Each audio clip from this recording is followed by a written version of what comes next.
Just a moment. I will briefly remind you that we've been communicating this over the last few weeks at our church, and I mentioned this earlier in our welcome and announcements, but Joe Rigney serves as associate or assistant professor of theology and literature at Bethlehem College and Seminary. He's authored 2 books. First is Live Like a Narnian, Christian Discipleship in Lewis's Chronicles, and The Things of the Earth is his second book, Treasuring God by Enjoying His Gifts, and that's going to be the topic of this weekend. Joe is also a pastor at City's Church in Minneapolis. I'm not sure that we mentioned that before. And after completing a BA in speech communication from Texas A&M University, his wife Jenny, he and his wife Jenny moved to Minneapolis. That was in 2005. He joined Bethlehem College and Seminary in 2007. And their wife, his wife and him have 3 sons, and you'll notice that 2 of them are here with us tonight, Sam and Peter. So without further ado, Joe, go ahead and come up tonight. Yeah. Thank you for coming.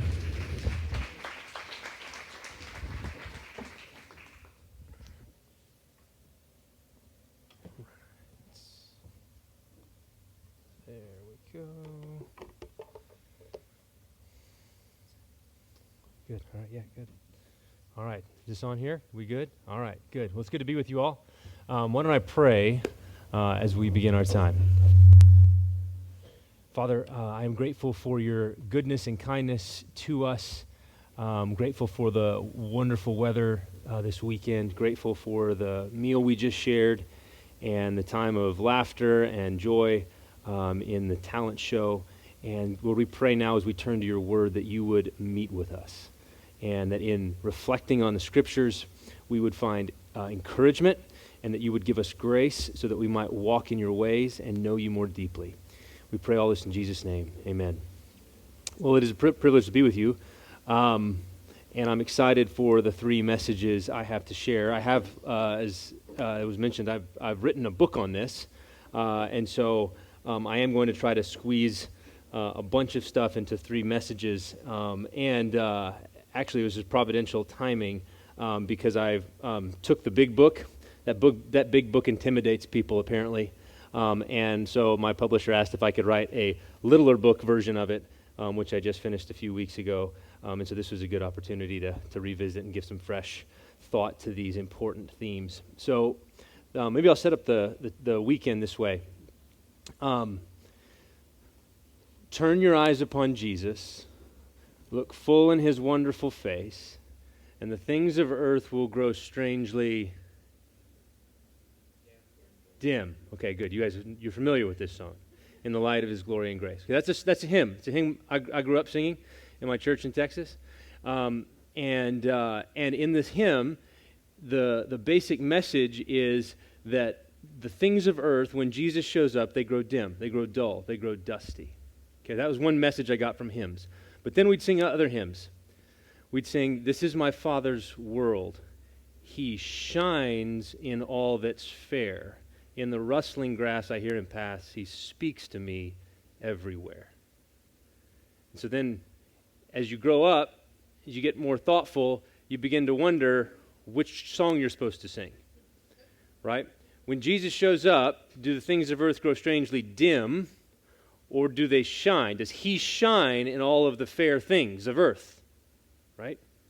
So that was a tension that I began to feel, and it became even more acute when I moved to Minnesota, and I worked for an institution, I worked for a school whose mission statement runs like this: we exist to spread a passion for the supremacy of God in all things for the joy of all peoples through Jesus Christ. And there's a tension in that mission statement that I began to feel the longer I've been there. And it was a tension between the supremacy of God and the all things.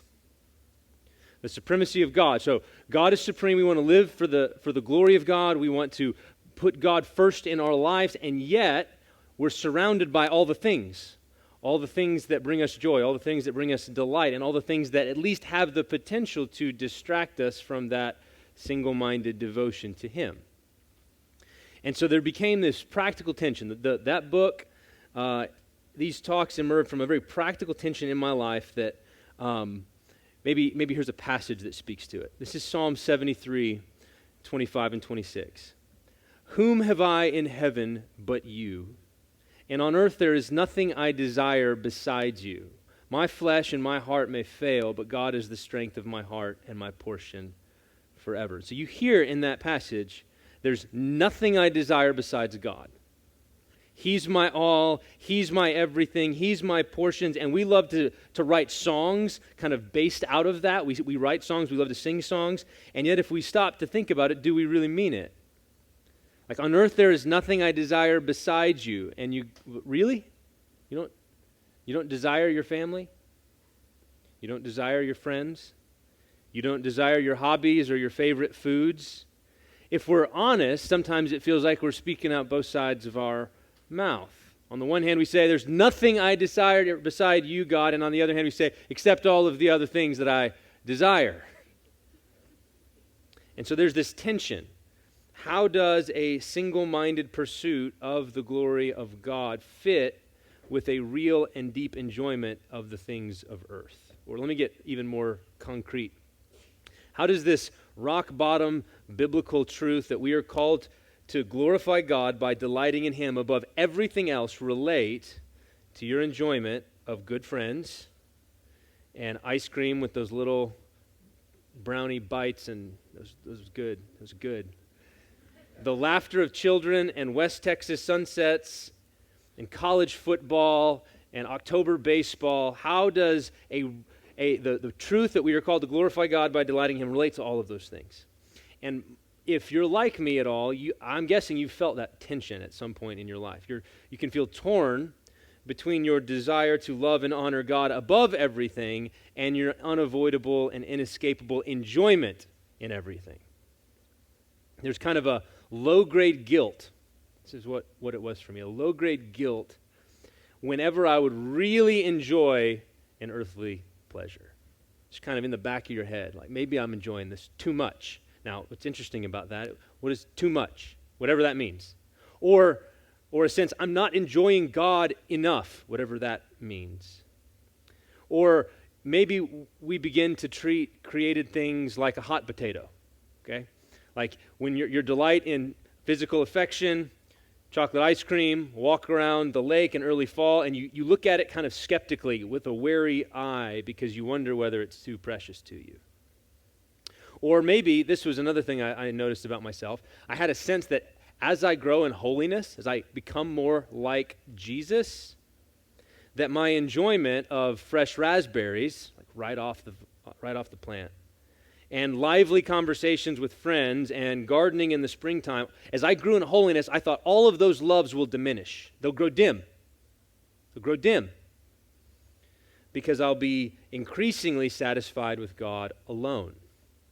And those vague feelings that kind of lurked in the back of my mind were rooted in beliefs and convictions that came from the Bible. Like I knew God is infinitely valuable, and my family and my friends and my food is not infinitely valuable, and therefore I think that I ought to have a huge gap between my enjoyment of Him and my enjoyment of them. And so when that gap didn't seem to be there, I felt like I'm doing something deeply, deeply wrong. I didn't want my joy in the things of earth to compete and get in the way of my love for Jesus, and so I'd try to suppress it. Or, this was the other thing that would happen, we can try to suppress our grief whenever we lose gifts that are really precious to us. Like the grief that wells up when something precious is torn from us. We feel like that's a threat. If I loved it too much, that's why I'm so sad, and so I'm going to push that back down lest I commit idolatry. So that's the sort of tension I have in mind. It's an experiential, lived tension, and if you felt that, then I hope these talks are helpful to you. And that tension, though, as I said, emerges out of the Bible. For me, the experiential tension was because of a biblical tension that is unavoidable. So think with me about these passages. I already mentioned one. I mentioned, whom have I in heaven but you? On earth there's nothing I desire besides you. Psalm 73. What about this one? Philippians 3, 7 and 8. Whatever gain I had, I counted as loss for the sake of Christ. Indeed, I count everything as loss because of the surpassing worth of knowing Christ Jesus my Lord. For his sake, I have suffered the loss of all things and count them as rubbish in order that I may gain Christ. Or this one right here, Colossians 3. I think this is the one that inspired that hymn, Turn Your Eyes Upon Jesus. If then you've been raised with Christ, seek the things that are above, where Christ is, seated at the right hand of God. Set your mind on things that are above, not on things of earth. And I'm going to call these totalizing passages. Totalizing. What I mean by that is they express a total and complete devotion to God, to Christ. Everything is rubbish compared to him. Don't set your mind and your affection on things below. Desire nothing besides God. That's one message that we have in the Bible. And then there was the other side, passages like this, 1 Timothy chapter 6, verse 17. As for the rich in this present age, charge them not to be haughty, nor to set their hope on the uncertainty of riches, but on God, who richly provides us with everything to enjoy. Or 1 Timothy 4:4. Everything created by God is good. Nothing is to be rejected if it is received with thanksgiving. Or James 1:17. Every good and every perfect gift is from above, coming down from the Father of lights, with whom there is no variation or shadow due to change. And so we can call these the things of earth passages. They express the goodness of enjoying created things. And when you place these passages side by side, there's this conundrum. Which is it? Only desire God? Enjoy everything God richly provides. Count everything as rubbish. Receive everything with thanksgiving. Set your mind on things above. Enjoy the good and perfect gifts that have come down from above. That was the tension. This isn't just a tension in your experience, it's a tension in the Bible. So what I want to do over these 3 talks is to press in to that tension and try to resolve it, at least in some measure. And tonight, I want to try to get behind that practical question by first addressing a real basic one, which is, why did God make this world? Why did God make a world and fill it with all of these earthly pleasures? What is the world for? And so the passage I'm going to do for this is Psalm 19. So if you have a Bible and you want to turn there, that's where we'll be, Psalm 19. Psalm 19 begins with one of the most famous verses in the Bible. The heavens declare the glory of God, and the sky above proclaims his handiwork. Day to day pours out speech, night to night reveals knowledge. There is no speech, nor are there words whose voice is not heard. Their voice goes out through all the earth, their words to the end of the world. In them he has set a tent for the sun, which comes out like a bridegroom leaving his chamber, and like a strong man runs its course with joy. Its rising is from the end of the heavens, and its circuit to the end of them, and there is nothing hidden from its heat. The first 6 verses of Psalm 19 are a celebration of God's glory as revealed in creation, in the heavens, in the sun's course across the sky. And this revelation is pervasive. It goes out to the whole earth, so there's no place you can go where that word is not heard. And this is not just true of the heavens. Everything that God made declares his glory. Paul tells us in the book of Romans chapter 1 that God's invisible attributes, his eternal power, his divine nature, have been clearly perceived ever since the creation of the world in the things that have been made. So, just think about this. His invisible attributes have been clearly perceived in the things that have been made. Made things make invisible attributes visible. Okay? God's power, God's righteousness, God's beauty, God's wisdom, God's mercy, those are invisible attributes. You can't see them. He's a spirit. You can't see them. But when you see a tornado tear across the sky, you can see his power. When you stand on a giant mountain and you feel the firmness and stability beneath your feet, you're feeling the stability of his righteousness. Your righteousness is like the mighty mountains. When you watch the sunset over the Pacific Ocean, you can see his beauty. When we see the intricate connections in the way that the ecosystem works, and the plants feed the animals, and then the animals eat the other animals, and we see that cycle, we see his wisdom and his mercy at work. And so we see that made things make invisible attributes visible. This is what theologians call general revelation. This is the fancy theological term for it, general revelation. And all it means is this is the revelation of who God is and what he's like that's available to all men everywhere all the time. It's pervasive and it's constant. Somebody quoted C.S. Lewis earlier, and Lewis famously said that the world is crowded with God. He walks everywhere incognito. Or Jonathan Edwards, one of my heroes, an 18th century pastor, once wrote that he believed that the whole universe, heaven and earth, top to bottom, front to back, is filled with what he called images of divine things, as full as a language is of words. And what he meant is that everything creation is a communication from God about God. God speaks. The creation itself is a kind of language with which God speaks to us. Now, how does that work? Well, this idea of general revelation, of God revealing himself in the heavens and in everything else, works both directly and then indirectly. Let's take directly first. It works directly by creating categories in our minds and our hearts for knowing what God is like. So this is direct because you move straight from the made thing to God. So that's direct. You go from the made thing up to God. So how do the heavens declare his glory? What would you say?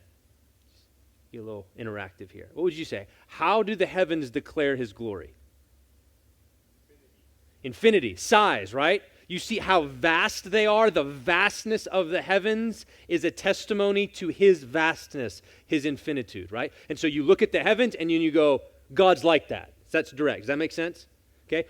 Or what else could you say? Not just vastness. What else? Beauty, right? You see the sunset, you see that mixture of colors whenever you've got the oranges and the yellows and then sometimes the purples when it gets really cool, and you see that and you go, that's beautiful, God's like that. You see a storm move across the horizon, you say, God's like that. So that's direct. Okay? Or maybe the sun's constant shining. The sun rises and it's pervasive and it's constant, and it's a reminder of his ever-present goodness and kindness to us. So in each case, we move straight from the made thing to God himself. And so our experience of the world gives us categories for knowing what God is like. And not just what God is like, but also other aspects of the spiritual life, spiritual reality. So think about Psalm 1. I think it's written over there in the little room. I walked by it. Psalm 1. Blessed is the man who walks not in the counsel of the wicked, nor stands in the way of sinners, nor sits in the seat of scoffers, but his delight is in the law of the Lord. And on his law he meditates day and night. Listen. He is like a tree planted by streams of water that yields its fruit in its season, and its leaf does not wither. And all that he does, he prospers. The wicked are not so, but are like chaff that the wind drives away. So in that psalm, trees, fruitful trees, are audio-visual aids to help us understand the blessedness of the righteous one. In the same way that tumbleweeds are audio-visual aids to help us understand the rootlessness of the wicked. Men are like trees, and different trees help us understand different types of men. That's why God made the world the way that he did and gave us eyes and ears and a nose and a mouth and skin, so that our senses, our whole sensory apparatus, is designed to take the world in, and then we have minds and hearts that connect our experience of the world to the God who made it. So senses take information in, and then our minds and hearts are supposed to connect what we take in the visible world to those invisible attributes of God, or to what we are supposed to be like as followers of Jesus. Now that's the direct path, straight from the made thing to God himself, but sometimes it works more indirectly. This is where it gets interesting. Psalm 19 actually tells us how. When David unpacks how the heavens declare glory, he looks at the sun, and this is what he says. In them he has set, in the heavens, God has set a tent for the sun, which comes out like a bridegroom leaving his chamber and like a strong man running his course with joy. So he makes two comparisons there. The sun is like a bridegroom leaving the chamber and like a strong man or a warrior who runs his course with joy. So David looks at the sun as it moves across the sky, and then he looks at a groom on his wedding day, standing, picture the groom maybe at the front of the aisle right before those doors open up, or right as those doors open up, and what his face looks like. And David looks at the sun, and David looks at the groom, and he says, there's a connection there. Those are like each other. And then David looks at the sun again, and then he looks at one of his mighty men, let's say Josheb-Basshebeth, because he's got the coolest name in the Bible, and he looks at Josheb-Basshebeth running into battle with his spear raised and eyes blazing, and David says, the sun and Josheb-Basshebeth, I see another connection.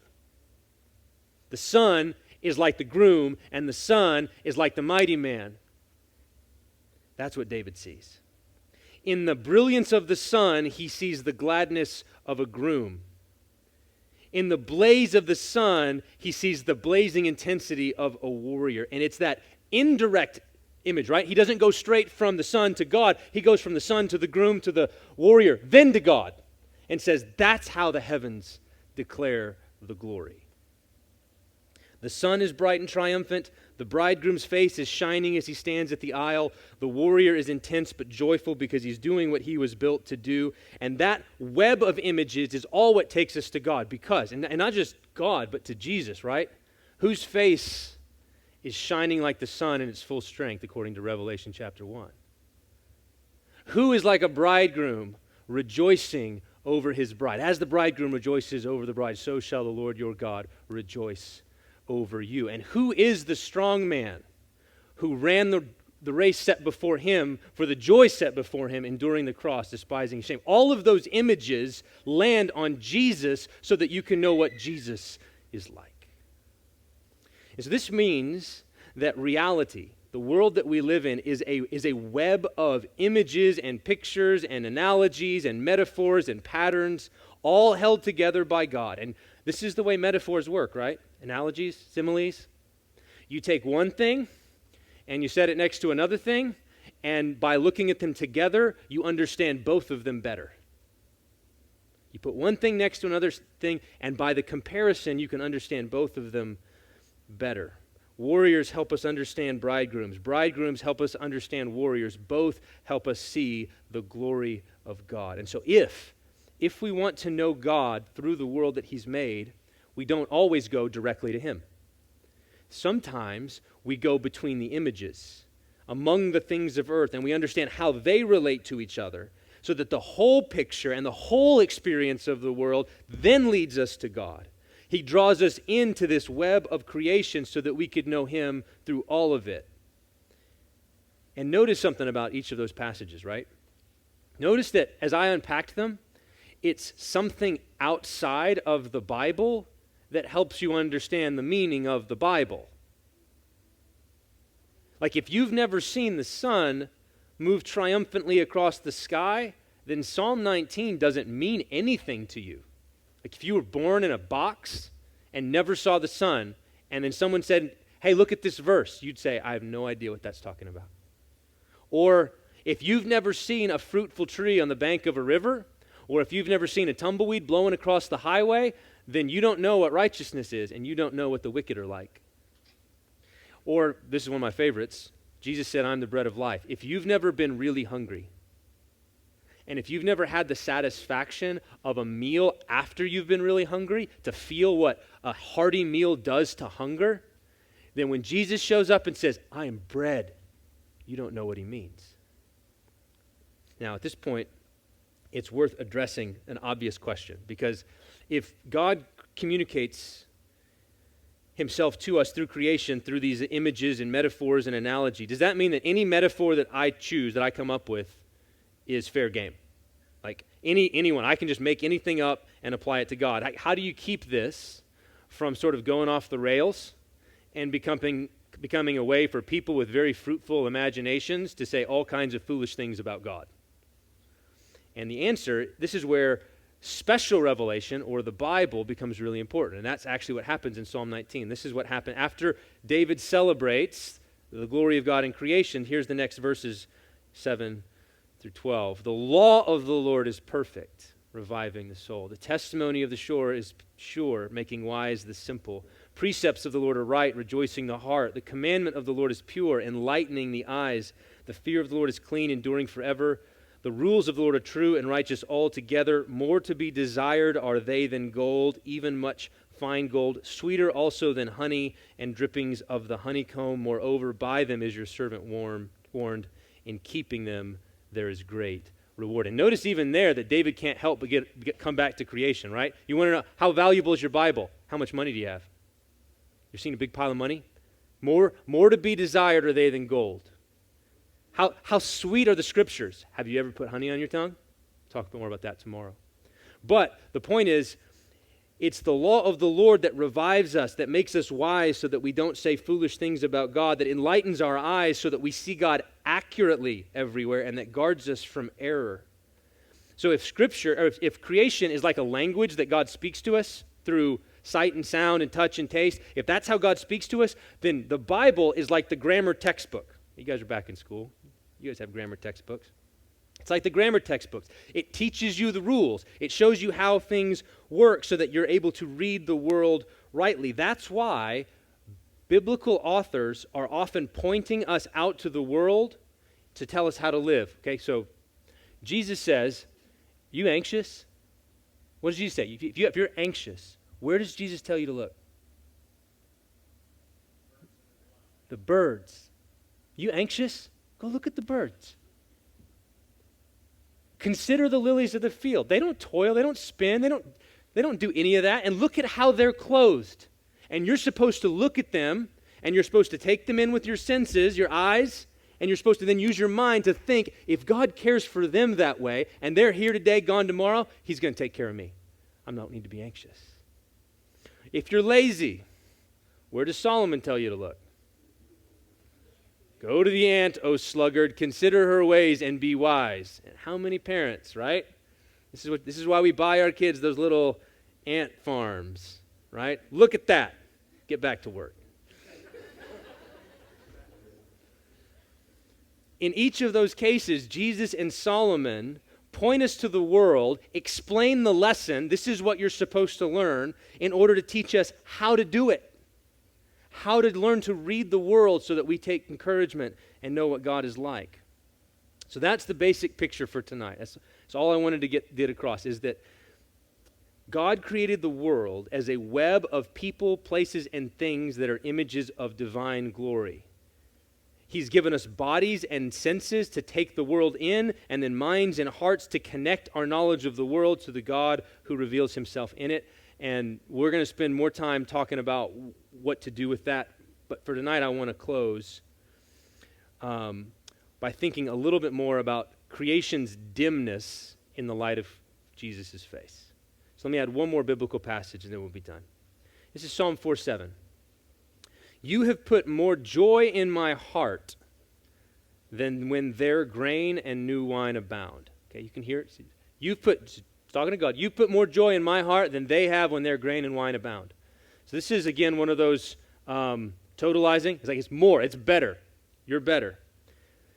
This is a Jesus is better passage. He's better than the harvest. He's better than the celebration. The steadfast love of the Lord is better than life. There's nothing on earth I desire beside you. It's one of those kind of passages. Now, here's the question. What do you do with that truth? What are you supposed to do with that?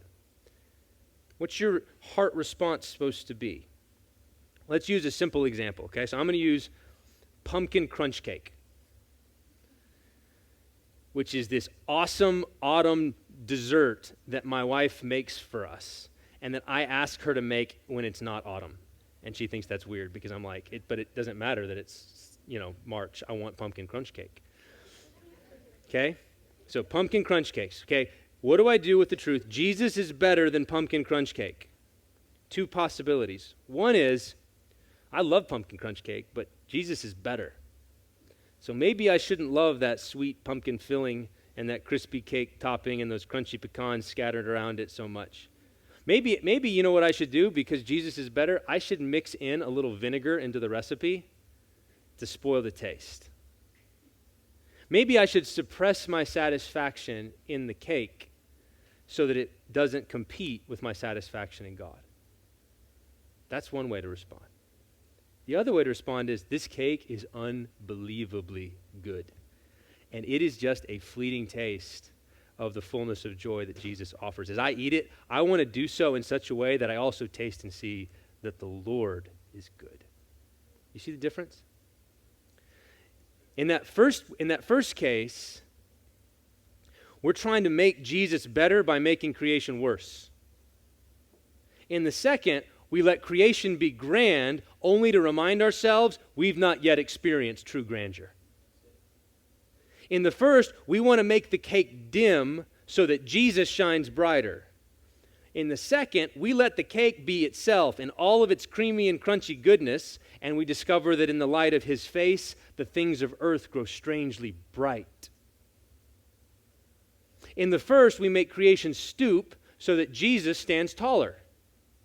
In the second, we let creation rise to its full height, reaching for the skies with all of its towering pleasures, only to confess from the low down bottom of our hearts, eye has not seen, ear has not heard, nor has the tongue of man tasted what God has prepared for those who love him. Jesus is better. The mountains of God's glory extend far beyond our present experience. These are but the fringes of his ways. That's what the point is in Psalm 4, right? When he says, you've put more joy in my heart than they have when grain and wine abound, how do you confess that if the grain and wine have never put any joy in your heart at all? Like, if you say, Lord, your love is better than life, but you've never enjoyed life, it's kind of an empty compliment. If you say, God, I desire nothing besides you, is empty if it's literally true. It's like, Lord, I desire nothing besides you because I've never really desired anything at all. But surely what the psalmist means is I've desired so many things in my life. I've so many things of earth, but compared to you, they're nothing. You're my strength. You're my portion. Jesus is better. So here's the practical closing exhortation. You can apply this tonight. I think there's s'mores. I've heard a rumor of s'mores. My kids were quite excited about s'mores. My counsel to those struggling with how to enjoy the things of earth while knowing that Jesus is better just is this. Avoid suppressing any legitimate pleasure when it arises. Don't suppress it. Don't hold. Now, there's all kinds of qualifications. I'm going to come back tomorrow and talk some about the tests and the ways that we evaluate so that this doesn't turn to idolatry. We'll talk about that. But for now, when it comes to enjoying legitimate pleasures, my counsel is take the governor off. If your joy in your family is going to shoot through the roof, don't reinforce the ceiling with steel. Okay? Instead, open up a skylight and let it go. Boom. As high as it can. And the reason is simple, because if you're relating to God properly, and that may be a big if, but if you are relating to God properly, and if you know in your bones that Jesus is the Alpha and Omega of every joy and delight, then you don't need to fear the lesser pleasures. Let them erupt. Let them soar as high as they can, because when they do, they're carrying your joy in God with them. You don't test your faithfulness to Psalm 4 by throwing dull parties. Instead, you seek to have the best party possible, and at the end of the night and in the midst of your joy, you say, this is just a picture and foretaste eye has not seen. Don't throw out the grain and the new wine.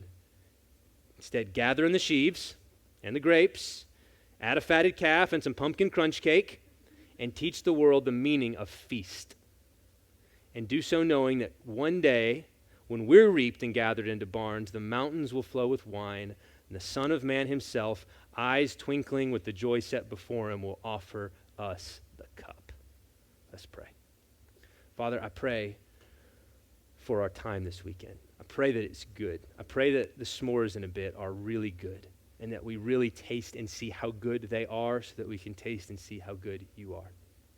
Help us, O Lord, as we continue to think about these. Help us to put the proper guardrails where they need to be, but help us not, Father, to fall into that low-grade guilt that ruins our joy and therefore robs us of knowing you more deeply. We pray all this in Jesus' name. Amen.